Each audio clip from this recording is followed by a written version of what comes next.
All right, you're gonna have to excuse the road noise, but we are just now getting into the foothills of the Romanian mountains. We had to stop and deal with a broken bike. I had a rock stuck in the brake. Being that we were lacking tools, I just hot rodded it really hard for a minute. Ken broke my bike. I let him ride it for 5 minutes. It's what happens. I ride it hard though. But anyways, we just got a rock stuck in it. So we had to deal with that. Had to kind of ride it hard and brake really hard. And I think it finally just crushed up and left. Just got in the foothills of the mountains. I'm gonna do a little bit of time lapse here and show you what these mountains look like that we're heading into.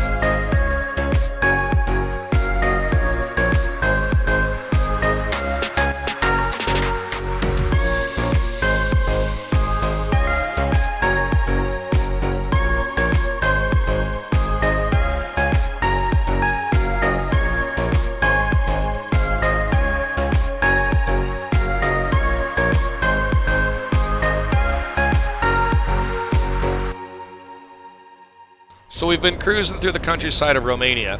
We are coming into Aiud, Romania right now. We were on the highway for a while, but we were getting kind of bored, so we just started kind of cruising some back roads. Kind of like what you call like the service road, I suppose.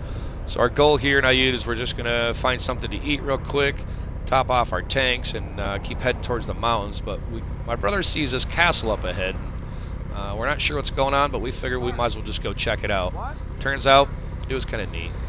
But cute little town, definitely not a tourist location, more just your regular normal town. Romania was probably the one thing on our trip we just didn't expect. It was just fun, it was exciting, it was super chill, didn't get the touristy vibe. Once we wrap up here in town with a little few things we want to do, we're going to start heading down south towards Sibiu. We found that there was a bunch of cool stuff going on down there. It's supposed to be a pretty nice place, but again, we never know what we're doing. We tend to take a lot of advice from locals. All right, so we woke up this morning in Sibiu, got our stuff packed. We had to figure out where normal people that inhabit these lands buy stuff. Because every town we're in, it's all touristy and crap, so like to buy anything is really expensive. And it's not that that's the major factor, but like we keep thinking to ourselves, like, how come we can't find like a Walmart or a Meijer's? And we know not those brands, but something of that style. We knew we weren't gonna find a Meijer's or a Walmart. Totally understood. I needed some socks and some underwear. I apparently just didn't pack enough. And then, so we Googled it, and it's called like Carrefour. Not parkour, but Carrefour, close enough. And we went there, got some supplies, hit the road. We met some locals, and they were telling us about this cool mountain road that like literally zigzags all the way to the top of the mountain. And it's kind of not really a tourist thing. It's really put out there a lot. A lot of the riding people know about it. So we're gonna go hit this. The road we turned onto is spelt questionably. It's like Transfagarasan or something, but I'm gonna include a screenshot and you can decide how you want to spell or pronounce that. It looks questionable to me. Suspect, right? So we're gonna go carve some mountain roads, and when I get to the top, I'll have to wait like an hour for him, but we'll make do with it. Fuck off.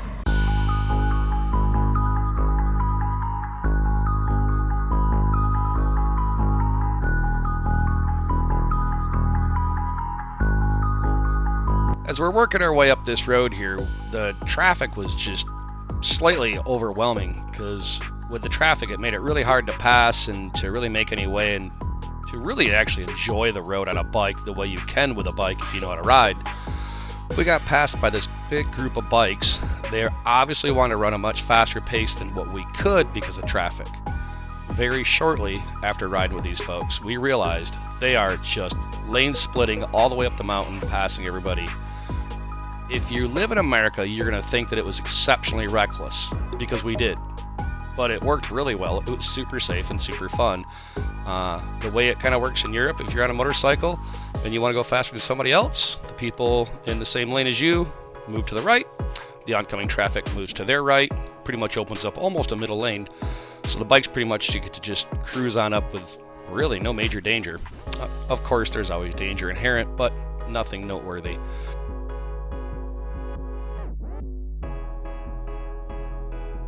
At this lookout back there a little ways, we stopped and chat with the guys because they wanted to pull over, and they were all from Poland. Super awesome guys. They found out we were heading down towards Brasov, Romania eventually here. And I say eventually, like in a few hours. It was our end goal for the night. So they knew we were going to Brasov, and they said we should all get together and go have a drink. And we have yet to really find what you'd call an American-style bar while being in Europe. Most of them are just like bar restaurants. And they said they knew of this great place. We exchanged some phone numbers. When we got to Brasov, got checked into our hotel room, which was an adventure all on its own, with the language barrier and a 70-year-old lady that wouldn't even look at our phone. We were able to connect with those guys and go out to a cool bar and have a good time. Had a few drinks. We were just social about it. It was a good time. One thing about this road is it is supposed to be just insane terrain, awesome views, some of the best riding, and it is to this day still some of the riding in Europe that we think was the most fun. Eventually in a couple videos we're going to have some really cool roads over in Hungary, but that's neither here nor there for now. This road was super cool. The views weren't the best because it was just cloudy all day. I didn't have a lot of faith in my tire early in the day because it was just moist, the concrete was cold. I could really feel my rear tire slipping when I started pushing some of the corners really hard, but I was still able to have some pretty good fun with it. At the top of the mountain here, there's this big market, all sorts of food. We didn't realize it was the top, so we just kind of kept going. But we come back and we have some food.